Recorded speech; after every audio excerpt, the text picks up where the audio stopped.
ఈసారి మీ పార్టీని farm house లో ప్లాన్ చేయాలనుకుంటే వెంటనే డోసే యాప్ ని డౌన్లోడ్ చేసుకుని బుక్ చేసుకోండి. నమస్తే రమ్మగారు. నమస్తే జయ. మంచి చందమామ కథ ఒకటి చెప్తారా?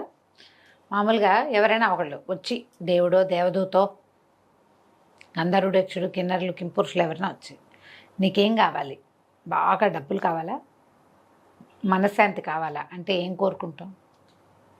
మనశ్శాంతి రమ్మగారు, ఖచ్చితంగా.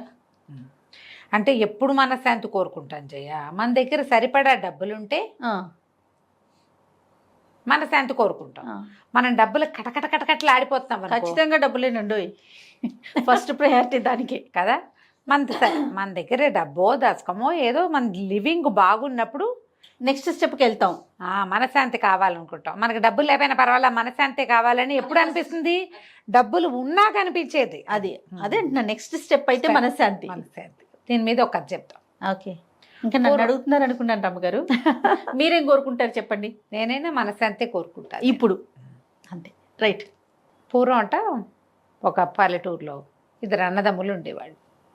తల్లిదండ్రి ఉన్నప్పుడు ఏదో కొంచెం సంపాదించారు. వీళ్ళకి కూరలు పండించుకునేందుకు ఒక చిన్న జాగా, ఓ చిన్న గుడిసె, ఒక 30 ఎకరమో 15 ఎకరమో పొలం, కాస్త ధాన్యం పండేందుకు చెప్పులు కుట్టేవాళ్ళు. వాళ్ళు తల్లిదండ్రి గతించాక మెల్లిగా ఏదో 2 కూరలు పండించుకుంటూ కాస్త ధాన్యం పండించుకుంటూ ఆ చెప్పులు కుట్టుకుంటూ బతికేవాళ్ళు. రూపాయి ఎక్కడి నుంచి వస్తుంది? చెప్పుల మీద వచ్చేది. అయితే ఏమైంది, క్రమంగా వీళ్ళున్న ఊళ్ళోకి ఒక బ్రహ్మాండ నాయకుడు చెప్పులు చకచకా కుట్టేసేవాడు ఒకడు వచ్చాడు. వచ్చి వాడు దుకాణం పెట్టేసరికి జనం అంతా కొత్త చెప్పులు దుకాణం పెడితే అంతా అటే పోతారు. వీళ్ళ దగ్గరికి జనం తగ్గిపోయారు, చాలా పేదగా అయిపోయారు వీళ్ళు. ఆ కాయా కసురు వాటితోటే బతకాలంటే చెయ్యి ఆడట్లేదు. ఎటగో నానా బాధ పడేవాళ్ళు. అట్ట గడిచి వీళ్ళకి శీతాకాలం వచ్చింది. ఊళ్ళో అందరూ మంటలు వేసుకునేవాళ్ళు. భోగి మంటలు అంటే మంటలు వేసుకుని కూర్చుంటారుగా. వీళ్ళకి మంటలకు కూడా చెట్లు లేవు. ఏదైనా ఉండాలిగా 2 ఇవేమైనా పుల్లలో ఏవో. అయితే తమ్ముడు అన్నాడు, అన్నయ్య ఇటు మన ఇంటిపై ఉన్న మైదానంలో చెట్లన్నీ కొట్టేశారు. కాకపోతే చెట్లు కొట్టేస్తే చెట్టు కింద పెద్ద వేరు ఉంటుంది కదా, ఆ వేరు భాగం ఉండిపోయింది, అది ఎండిపోయింది. ఆ వేరు పీక్కొచ్చి అది అంటించుకుందాము, చలికుండా ఉంటుంది ఆ మొద్దు అన్నాడు. పెద్ద చెట్లకి వేళ్ల భాగాలు కూడా ఇంతలా ఉంటాయి కదా. సరే వీళ్ళిద్దరు ఏం చేశారు, ఆ మైదానం మీదకు పోయి ఆ వేరు ఇట కొసలు తేలి ఉన్నటువంటి వేరు భాగాన్ని బాగా తవ్వి దాన్ని ఈడ్చుకొచ్చారు. నెలంతా డ్రైగా ఉంది చలికి. ఈడ్చుకొచ్చారు. ఈడ్చుకొచ్చి వీళ్ళు పొయ్యిలో కుంపట్లో వేసిన నిప్పు తెచ్చి ఇది వెలిగించారు. వెలిగిస్తే మెల్లిగా అది కాలటం మొదలుపెట్టింది. ఆ వేళ్ల భాగాలు సన్నగా ఉన్న భాగాలు ముందు కాలుతాయి కదా, అన్నీ కాలి ముద్ద అంటుకునేసారు కల్లా. ఏమైంది, దానికి ఒక తొర్ర ఉంది ఆ వేరుకి ఓ పక్కన. ఆ తొర్ర భాగం ఓ పక్కకుండి మెత్తగా ఉన్న భాగాన్ని వెలిగించారు వీళ్ళు. ఆ తొర్రలోంచి ఒక కోయిల బయటకు వచ్చి కుహు కుహు అని అరిచింది. అరిచేసరికి తెల్లబారి, ఏమిటిది ఇక్కడ ఆ వేరులో ఉంది పడుకున్నది. ఆ వేరు ఇట్లా పై భాగంలో ఉంది, వీళ్ళు కింద నుంచి తవ్వారు. అడుగున డ్రైగా ఉన్న మెత్తటి సన్నవేళ్ల భాగాలు అంటించారు. త్వరలోంచి బయటకు వచ్చాక అటు ఇటు చూసి, ఏమిటిది, ఏం కాలం బాబు అని అడిగింది. అడిగేసరికల్లా కోయిలతో ఈ అన్నదమ్ములు ఏం చెప్పారు, ఇది కార్తీక మాసం. దేని ఋతువు అని అడిగితే కార్తీక మాసం అనేసరికల్లా, అయ్యో అలాగా, వేడిగా ఉండేసరికి ఎండాకాలం వచ్చేసిందని కూసాను. మీరు మంట పెట్టారు కాబట్టి వేడి వచ్చినట్టు, వేడెక్కింది కదా దిమ్మ. అయ్యో నేను ఎండాకాలం దాకా తలదాచుకోవాలి నా బాబు, నన్ను ఎక్కడైనా ఉంచుకుంటారా అనేసరికల్లా వీళ్ళేమన్నారు, 4 ఈ తాటాకులు ఇవి ఉంటాయి కదా, కమ్మలు అవి దూర్చి ఉన్న చూరులో, ఈ చూరులో వెచ్చగా ఉంటుంది, అందులో పడుకో అని చెప్తే ఆ చూరులో పడుకుని నిద్రపోయింది కోయిల. అది ఈ కార్తీకం నుంచి మళ్ళా చైత్రమాసం వచ్చేదాకా అక్కడే పడుకుంది.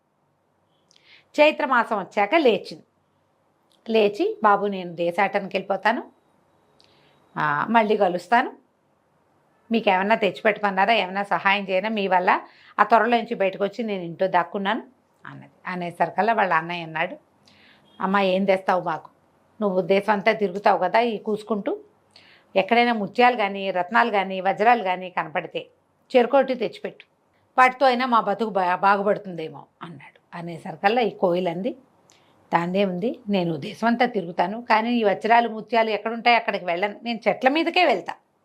కాకపోతే నేను వెళ్ళే చెట్లలో 2 విచిత్రమైన చెట్లు ఉన్నాయి. ఒక చెట్టు ఎప్పుడు పచ్చగానే ఉంటుంది, అది ఆకులు ఎండాక దాని ఆకులు మొదట బాగా పచ్చబడి ఆకులు ఎండాక పూర్తి బంగారంగా మారిపోతుంది ఆకు. ఓ ప్యూర్ గోల్డ్. పండి ఎండాలి, చెట్టు మీదే పండి చెట్టు మీదే ఎండి కింద రాలిన ఆకు బంగారపు ఆకుగా మారుతుంది. అది ఇంకో చెట్టు ఉంది, అది సంవత్సరం అంతా పచ్చగానే ఉంటుంది దాని ఆకు.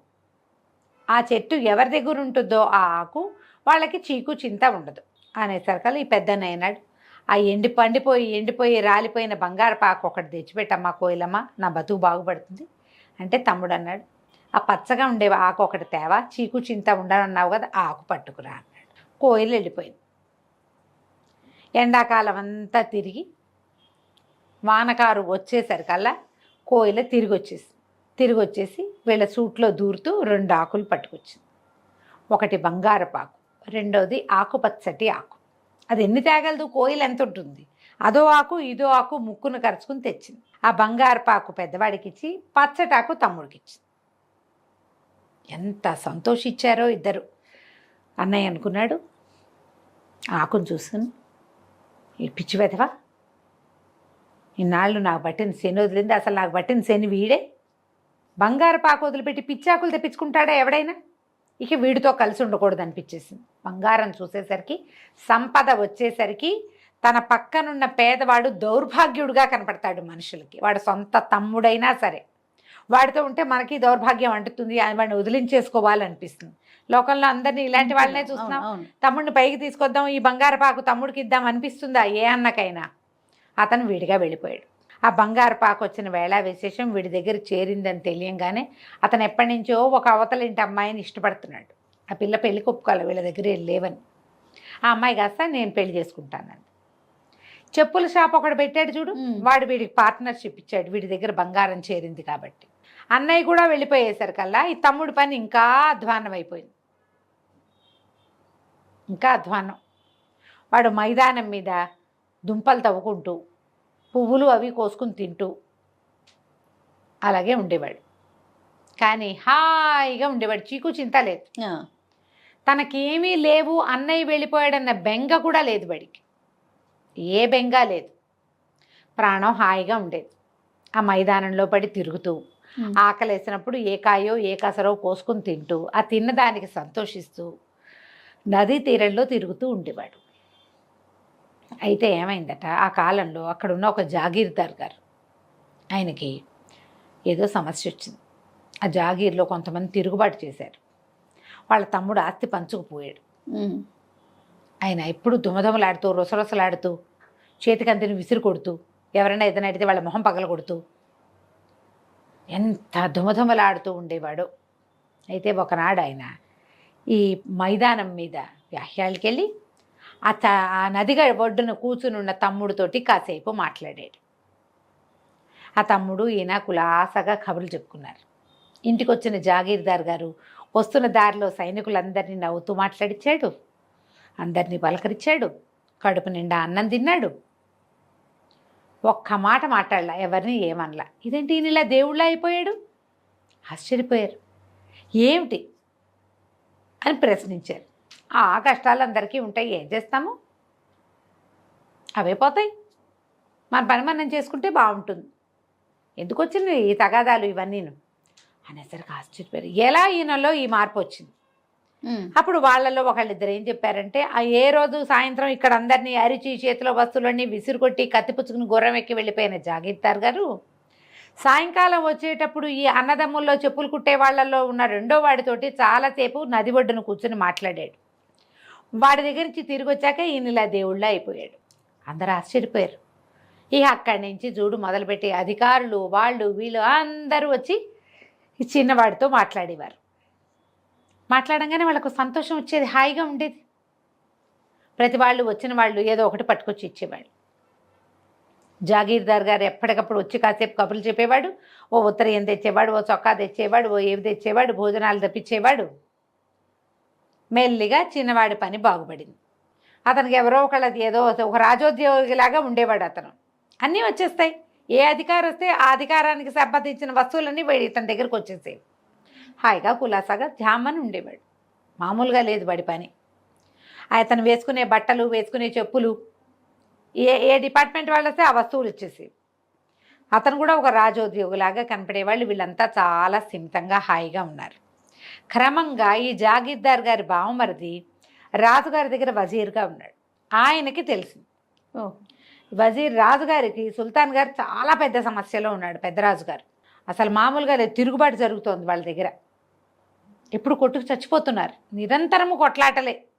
సభ తీర్చారంటే సగం మంది కత్తులు కటార్లు పుచ్చుకునేవాళ్ళు.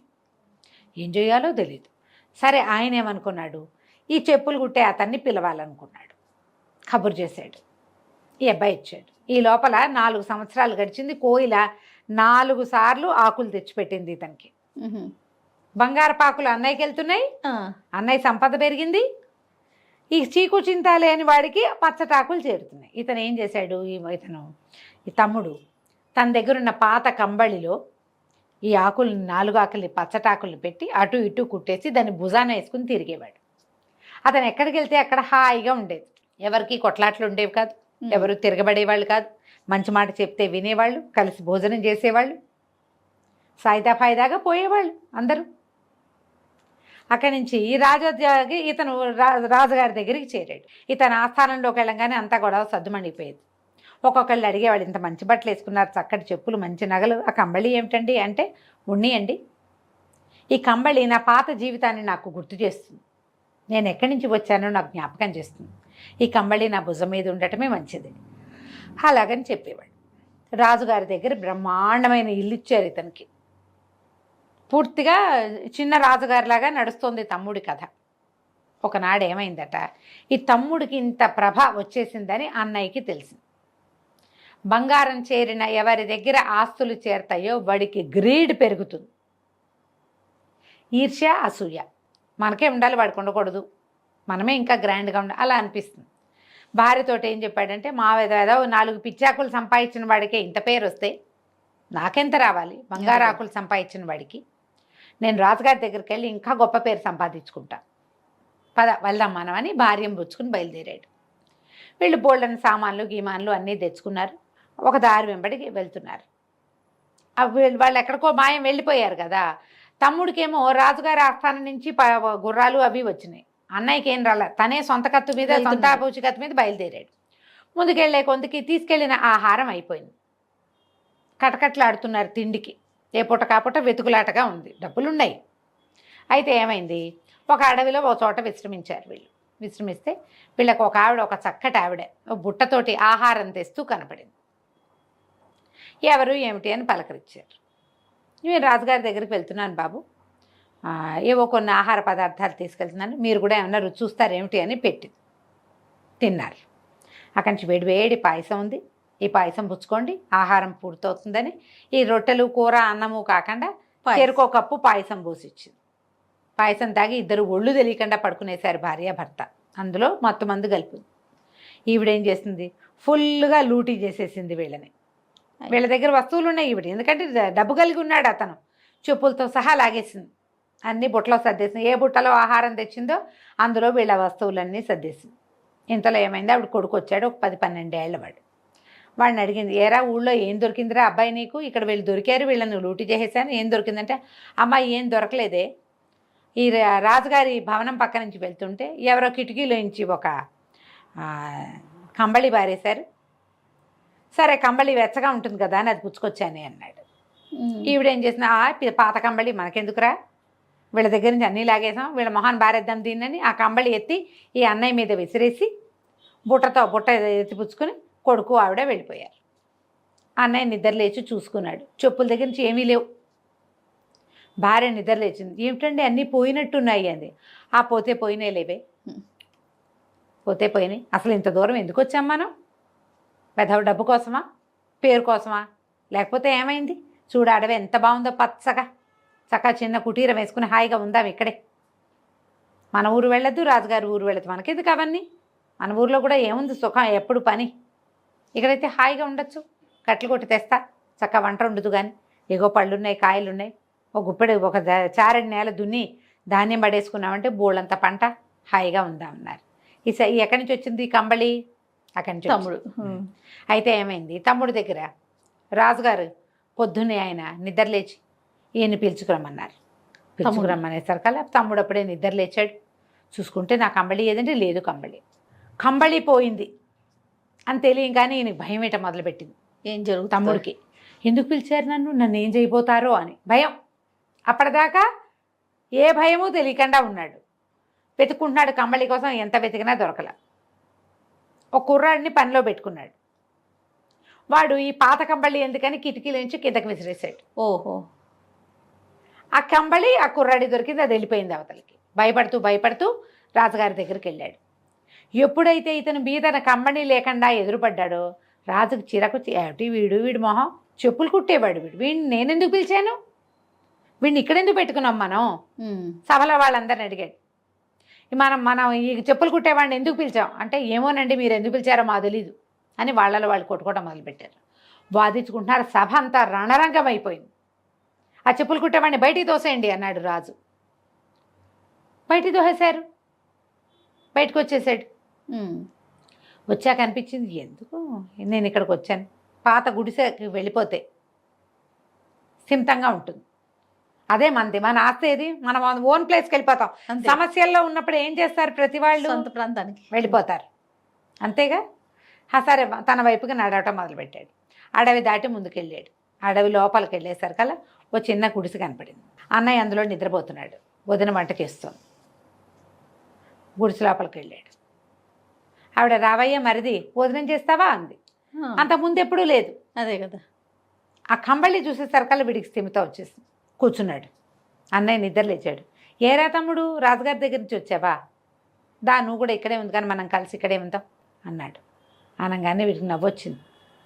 ఇక్కడ ఎందుకన్నయ్య, మన ఊరు వెళ్ళిపోదాం, ఇక్కడ వద్దు, ఈ కంబళి పుచ్చుకొని వెళ్ళిపోదాము, మన ఊరు వెళ్ళి మన చారెడు పొలం పండించుకుందాం, మన దోసెడు జాగాలో కూరలు పండించుకుందాం, మన గుడిసెలో మనం ఉందాం, ఏమొచ్చినా అక్కడికే వస్తాయి ఇంకా అని కంబళి భుజాన్ని వేసుకుని అన్నయ్య వదిన చెరో పక్కన నడుస్తుండగా తమ పాత ప్లేస్కి వెళ్ళిపోయారు.